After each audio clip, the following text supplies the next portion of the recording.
how to install PowerShell in your window. What you do, you just need to install PowerShell and it will open this window.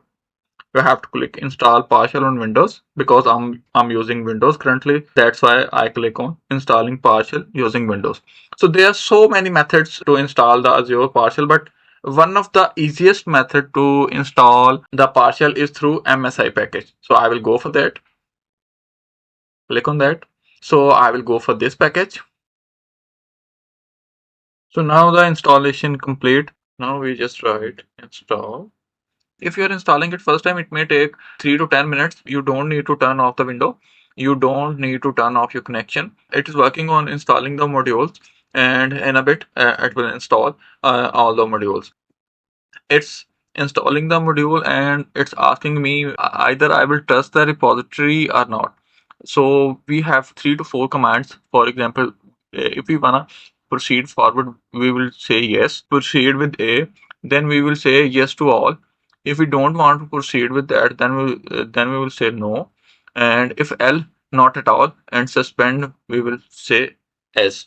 So we want to proceed, so we will say Y. We will reply with a Y and hit enter. Now to check it whether or not it has installed all the modules correctly, you can run that command. If it installed correctly, it will provide us a whole list of modules it installed. So our package is installed successfully.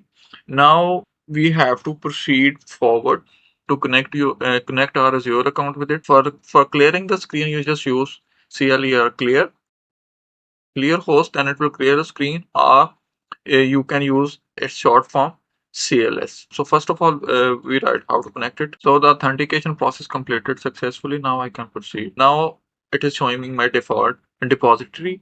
If you have multiple Azure accounts and you have to check your subscription or you want to switch on another account, you will run this command. It will show you how many subscription or how many tenants or how subscription you have available.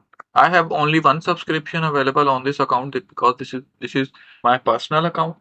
That's it for the current video. Hope you guys like it. If you like the video, please subscribe to my channel and support my channel. Also stay tuned for the next video. In the next video, I will teach you how to create the resource group as well as the blob storage account. We will also learn about the creation and deletion of Azure account and some advanced automations in the Azure PowerShell. So thanks for watching and stay tuned for the next video.